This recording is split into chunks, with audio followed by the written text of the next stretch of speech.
পশ্চিমবঙ্গ বিধানসভা নির্বাচন 2026-এ ভোটের আগেই কি স্পষ্ট হয়ে যাচ্ছে ফলাফল? জেলা অনুযায়ী কোন দল এগিয়ে? আজ আমরা দেখব পুরো ডিস্ট্রিক্ট ওয়াইজ ওপিনিয়ন পোল কি বলছে। ডিস্ট্রিক্ট ওয়াইজ ওপিনিয়ন পোল বলার আগে আপনাদের বলে রাখি, এবারে নির্বাচন হচ্ছে 2 দফায়, 23শে এপ্রিল ও 29শে এপ্রিল। মোট 294টি আসনে ভোট গ্রহণ হবে।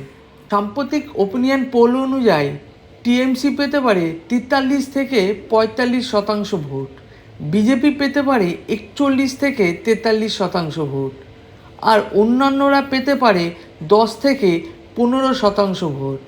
মানে বুঝতেই পাচ্ছেন, টিএমসি এবং বিজেপির মধ্যে লড়াইটা কিন্তু এবার হাড্ডাহাড্ডি হতে চলেছে। এবারে জেনে নেব ডিস্ট্রিক্ট অনুযায়ী কোন দল কোন ডিস্ট্রিক্টে সবচেয়ে বেশি ভোট পেতে চলেছে।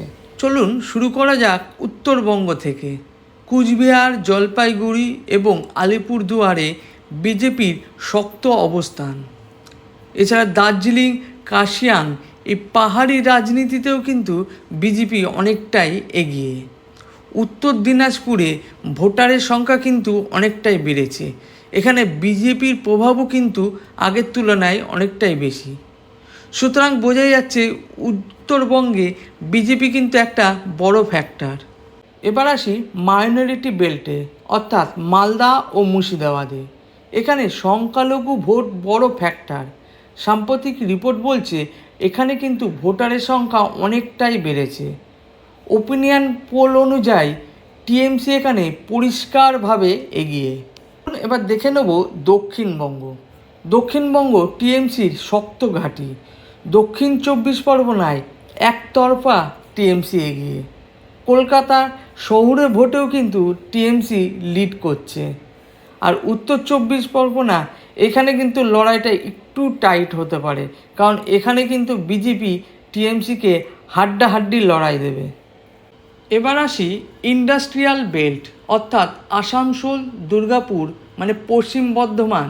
এখানে কিন্তু বিজেপি যথেষ্ট শক্তিশালী।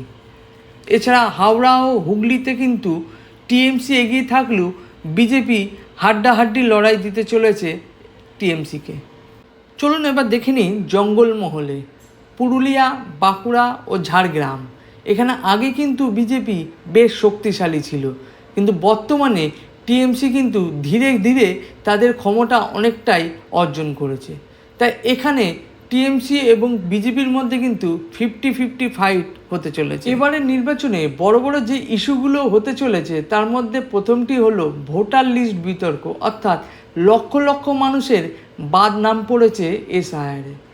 এছাড়া রয়েছে সিএ ও নাগরিকত্ব ইস্যু, প্রশাসনিক বদলি, অর্থাৎ ইসি বড় পদক্ষেপ নিয়ে আইএএস ও আইপিএস অফিসারের ট্রান্সফার করেছে। এসব ইস্যুই কিন্তু সরাসরি জেলার ভোটে প্রভাব ফেলতে চলেছে। সব মিলিয়ে ডিস্ট্রিক্ট ওয়াইজ ট্রেন্ড কী বলছে? উত্তরবঙ্গে বিজেপি এগিয়ে, দক্ষিণবঙ্গে টিএমসি শক্তিশালী, জঙ্গলমহলে 50-50।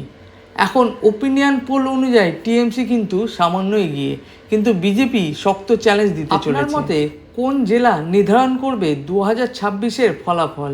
কমেন্টে জানান। ভিডিওটি ভালো লাগলে একটি লাইক করবেন। আর এরকমই ভোটের আপডেট সবার আগে পাওয়ার জন্য চ্যানেলটি সাবস্ক্রাইব করে নেবেন।